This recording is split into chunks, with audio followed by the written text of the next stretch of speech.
Si est-il la belle histoire de ce Tour de France 2022.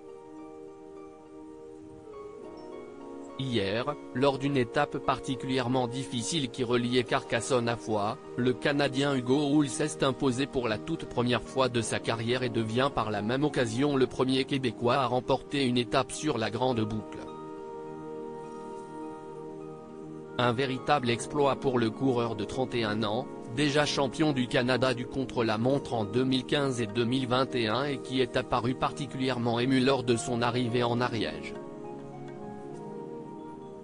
Assuré de la victoire, il a alors levé ses yeux et son doigt en direction du ciel, comme pour envoyer un message. Si est-il exactement ce qu'il a fait puisque le coureur québécois a dédié sa belle victoire à son frère, Pierrick, mort tragiquement il y a 10 ans. Après son arrivée, Hugo Houle a sorti une petite croix en argent et s'est adressé à la caméra, « Celle-là est pour mon frère », a-t-il indiqué. Il faut dire que l'histoire de son jeune frère est particulièrement émouvante. À seulement 19 ans, Pierrick, qui rêvait également d'une carrière de cycliste, a été mortellement percuté par un chauffard alors qu'il faisait un jogging dans les rues de son village. C'était mon rêve depuis qu'il nous a quittés. Ça a toujours été une motivation forcément heureux de son exploit sur le Tour de France. Hugo Houle a bien évidemment parlé de son frère au micro de France Télévisions après la course.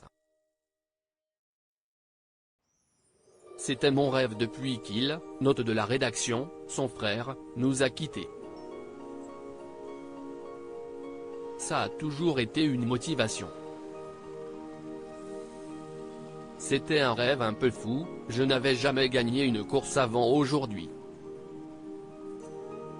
Mais voilà, aujourd'hui je gagne, a-t-il expliqué à l'arrivée. La mort de Pierrick a forcément été une épreuve terrible pour Hugo Houle, très proche de son jeune frère, mais qui a réussi à faire son deuil avec le temps. Si est-il tout un cheminement à faire, si est-il long mais aujourd'hui, je suis bien avec ça. Mon frère me manquera toujours. Quelqu'un d'aussi proche, d'aussi cher, il n'y en a pas beaucoup dans la vie. Si est-il sûr que ça fait mal, expliquait-il il y a un an de cela dans une interview accordée à l'équipe.